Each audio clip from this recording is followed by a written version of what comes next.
All right. Now, I've been talking about this web out here lately because it is nailing some stuff. I talked about the mortgage thing, right? How it talked about people are going to start to realize, why in the hell am I paying my mortgage? There's not even a consequence going on right now for people who quit. The prices are still plummeting. Why am I paying? That's it. I'm not paying anymore. Well, I want to refer back to a report about 2 years ago. I'm not going to open it and read it word for word because I remember it clearly in my mind, and it may not have actually been fully in the report, what I'm going to say in a second. But Cliff Hyde, the owner of the Webbot, those of you who don't know that, was on a radio show type of thing, interview, where he talked about it in detail, kind of. But he said, look, there's something coming in the next few years, in the near future, regarding like mortgages and just people like not paying for some reason or another. And they're like, what do you mean? And I was actually in the chat room where you could chat and the host would ask questions. So I was like constantly, hey, ask him this, ask him this, ask him this. Like, what does he mean? What does he mean? And I think they got the question to him, and he says, well, he's like, because I'm only interpreting the limited data I have. There's not a whole lot of data. There's definitely enough there that the Webbot report is basically bringing it to our attention, but there's not a whole lot surrounding it. Like, I don't know the reason why. But he said, let me just give you a if whatever example. Or not a for if, but like a what if example. And he says, you get bills in the mail. Every bill you owe on, you're getting a copy in the mail. Comes in the mail, you see it, you write a check, or you pay it online, whatever you do, but that bill comes to you. The only way I can interpret this, he says, is just pretend the bill stopped coming for your mortgage payment. And if you ain't getting a bill in the mail, who's going to pay their mortgage? He said, that's the only way I can give you an example. So it may not be the right thing, but that's it. That was like 2 years ago. So fast forward to the last Webbot report where he talks a little more detail about people not paying their mortgages. In this particular story, goes back to that other Webbot report from like 2 years ago. And there was a section in there, not on his radio show, but in the actual report this time, is what I'm going to refer to, not the radio show. It talked about people, whether they're homeless or whatever the reason, just deciding, hey, that looks like a nice house there. It's been foreclosed. No one's coming. No one's moving in. Kids, wife, here's our new house. How do you like it? Walk in, change the locks, you live there. All of a sudden. And it starts to kind of grow. Like, okay, I heard about it here. And the funny thing was, shortly after that report came out, I heard of about two instances in my state, Florida. Either one or both of them were somewhere near Miami. And it was the exact thing he talked about. But it was that was it. A couple little things here and there, boom, done. Not at the level of what Webbot's talking about. So I see, and again, I see a lot of times in the Webbot reports, like a little taste, basically. Like it'll have a prediction that's kind of, okay, that looks like we might be onto something. I think we got a hit here, but it's so small, like it was so little, like that couldn't possibly be it. So those are like what I call like, the beginning of the end, or the beginning of the prediction. It's like a little taste, little sprinkle. Here you go. A couple more years, 3 more years, there's going to be a lot more than a sprinkle. And that's what we're seeing right now. So, considering the meme of people moving into empty houses, claiming that they're their own, tough luck, have a nice day, I find it very interesting that today, which again, this video is being uploaded tomorrow, which is the 26th. Today, right this second, is the 25th, so bear with me. This is from a local news station in Georgia, WSBTV.com, Channel 2. And before I get to the actual story about people moving in and all that, which this has a fantastic outcome, you're going to love both the title that they give these people and the people that maybe even call themselves that, and the outcome. But before I get there, I noticed on the right as I was reading the story, another little headline caught my news from today, Thursday, October 25th, 2012. Banks who foreclosed on Georgians owe taxpayers millions. Millions? Huh. Seems to me like one property's not worth millions. Average houses, 100,000, 80,000, 150,000, 200,000. Not millions and millions. Let's just go ahead and read this. Lenders have taken over hundreds of thousands of North Georgia homes because the owners couldn't pay. But a Channel 2 Action News investigation exposed some of those same banks have skipped out on millions of tax dollars owed to those local counties. Most residents who lost their homes during the mortgage meltdown didn't have the money to pay their bills, so investigative reporter Jody Fleischer checked on whether the banks were paying their bills. She found no one kept the data. No one had that data. Don't have the data for you. Can't tell you that. So she and a team of researchers spent months building a database. Jody, do you need help with an actual database? Because I can program one for you. I'd love to help you. They found banks racked up millions of dollars in unpaid property taxes. It's money that local governments need to run the cities, counties, and schools. That's true.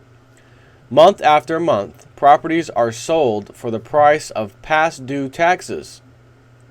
On the Cobb County Courthouse steps, a half-acre home in Mableton sold for about $1,000. The owner who didn't pay the taxes was the lender that took it in lieu of foreclosures. The owner who didn't pay the taxes... Okay. I thought it was throwing me off for a second. In other words, the homeowner had already left, kicked out, whatever, gone. The new owner, again, which is technically the bank because you're paying the mortgage, but the bank owns it, you're paying property taxes, usually escrowed into your payment, and they're in turn helping pay that to the taxes, handling that for you. But when you stop making those payments, the homeowner, or bank that owns the house has to, number one, still pay insurance for the house. Number two, pay the taxes. Have to. So what it's saying here, this house sold for $1,000. The owner, which was the bank, didn't pay the taxes. That got foreclosed on by the county, basically, so they can collect their $1,000. So somebody picked up a house from a bank that the bank foreclosed on somebody. That somebody, I'm down on my luck, just this old economy. Not anybody's fault, it's my own fault. I'm a sorry human being, I can't pay my bills. Right? That's what they tell themselves in their head. I'm a piece of crap. I should have went to school. I should have did this. Not that J.P. Morgan, Goldman Sachs, and the club are raping and pillaging, doing a little wealth transfer that they always do throughout history. No, not that. I'm a sorry sap. I'm a piece of garbage. I'm a lowlife because I can't pay my bills. I'm not going to fight it. I'm just going to walk away, go rent somewhere, whatever. Move back in with mom and dad. Move back in with your grandparents, whatever. So the bank says, oh, well, we foreclosed on him. And the county foreclosed on the bank, and somebody got a house for $1,000. Could you imagine? Just bear with me. Could you imagine? And to say that this is probably going to start happening would probably be an understatement. Picture this. I'll use myself as an example. I can't pay my bills, house mortgage, I gotta go. But I know this whole system now, so I'm not walking out. You're going to foreclose on me? Okay. You ain't been paying the taxes? I'll just sit on the sidelines renting a place? Ooh, my house is up for auction. Not really auction, but just the tax money. And there can be auctions, by the way, in those tax payments. You know, when you owe people. So, or you know, when you owe the county taxes, sometimes they will have an actual auction. So even though whoever got this for $1,000, even though $1,000 in taxes were owed, sometimes I think they can bring more for one reason or another. But anyways, old J Step 4, let's just pretend, getting foreclosed on, oh darn, I'll go rent for a little while. And I'm watching and paying attention. Ooh, my house is going up for auction because that bank, Bank of America in this case, didn't pay the taxes. Now the county is foreclosing on the bank, and the bank foreclosed on me. So I'm going to sit on the sidelines with a bunch of cash in my hand after not paying mortgage for so long, you know. Bunch of cash in my hand. Oh, how much are property? They owe you $2,000? Okay. And then I show up back at my own house auction, pay the $2,000 in back taxes, have a nice day. And matter of fact, here's a little bonus for the county. Here you guys go. Here's $3,000 just for fun. And I get the house back, free and clear, title in my name, done. Because the schmuck bank that foreclosed on me was foreclosed on by the county because of the taxes. You know right now this is going to become an epidemic somewhere sooner or later. And I was just reading you a story the other day about how they did it in the Depression when the banks foreclosed on the farmers and sold it they had to sell it at auction. the farmers would and their friends would go back there and pay $1 to get the farm back. And any banker, rich person that walked up there trying to, I'm going to, everyone else is losing, I'm going to walk in here and win this farm. They beat his butt to a pulp. And they didn't have that problem anymore. And the only people who would show up to the auction were the farmer and his next door neighbor farmer friends. And the friends, since I guess he wasn't allowed to buy it back or something, the friends would buy it for $1 and then give it back to him. It was great and it worked. Not always, not everywhere, but it did work. So on to the actual story that I intended to give you. That was, again, the bonuses of Jason at 4. It's almost like I feel like I'm a slot machine and you guys are just nailing 777 all the way across. Bang. Apple, apple, apple. Just, lemons, whatever. All the way across. Just raining down bonuses. Ready? Here's the title of the one. This is the original video I wanted to tell you about, the original story.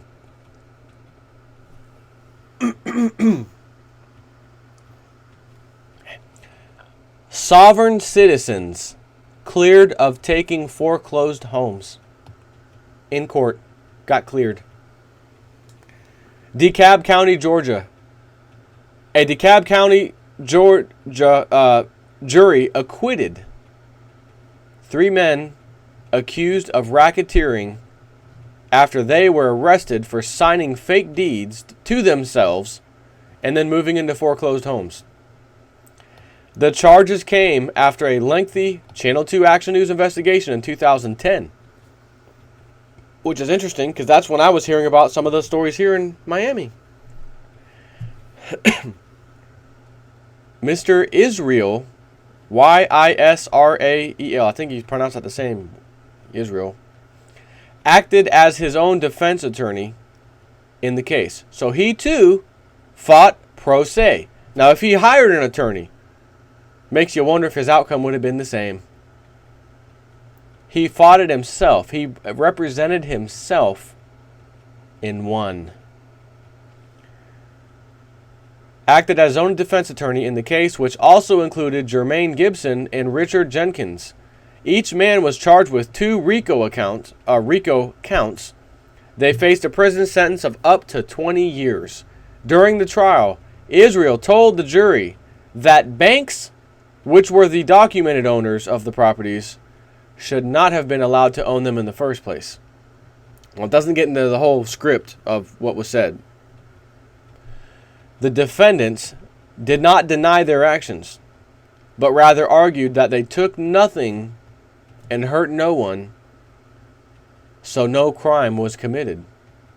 Victimless crime can't be a crime, is what he's saying. There has to be a victim, and there's no victim. Empty house, foreclosed, no one's in it, didn't hurt anybody. That was his argument. Prosecutors, on the other hand, argued that the group targeted bank-owned homes because they were vacant and the men could move right in. Yeah, I think that's a better decision than moving in on top of somebody and having them shoot you thinking you're a burglar. That's probably not a bad idea. Gibson's attorney, which I guess was one of the other guys, Adeline Alexander, told Channel 2's Jody Fleischer, the facts just didn't meet a RICO case, and I'm happy that the jury heard that, and they believed that as well. Alexander said his clients may have been guilty of criminal trespassing, but jurors did not have that choice because they weren't going after them for trespassing. They were going after them for violation of RICO, whatever. The case initially included 11 other defendants, including several others who already pleaded guilty and were called in as witnesses. They took the plea. Isn't there a website, nevertaketheplea.com or don'ttaketheplea.com, and it explains why?